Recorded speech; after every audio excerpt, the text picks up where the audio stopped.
Be careful what you pray for in a dry season. The sky might finally answer, but it's the dirt that comes to collect. Oakhaven hadn't breathed in 3 years. We were a town of dust and bone, praying to a sky that had forgotten our names. The earth was so dry it screamed when you walked on it, cracking open like a hungry mouth.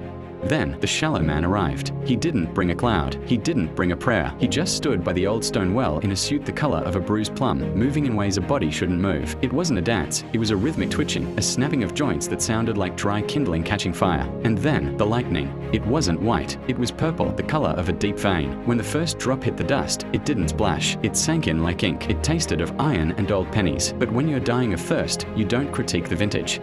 The deluge was a roar. We ran into the streets, tilting our heads back, mouths wide to catch the black silk falling from the sky. Old Miller held out his hat. The children spun until they were dizzy. We drowned out the thunder with our palms. We cheered for the grain that would come, for the life we thought we'd bought. We were so loud, we didn't hear the well start to scream. Nobody asked where the water came from. They didn't ask why their reflection stayed behind when they walked away from the puddles. They didn't notice that while the grass grew vibrant and green, our eyes were turning the color of smoke. The rain is gone now. The town is lush. The reservoirs are brimming. But have you seen the people? They sit on their porches, perfectly still, vibrant, healthy, and hollow as a drum. And in the woods, the shadows are finally walking upright. They're shaking hands. They're laughing. They're living the lives we traded away for a drink of water. Oakhaven is beautiful now. Just remember that the next time you see a miracle, don't just clap. Ask,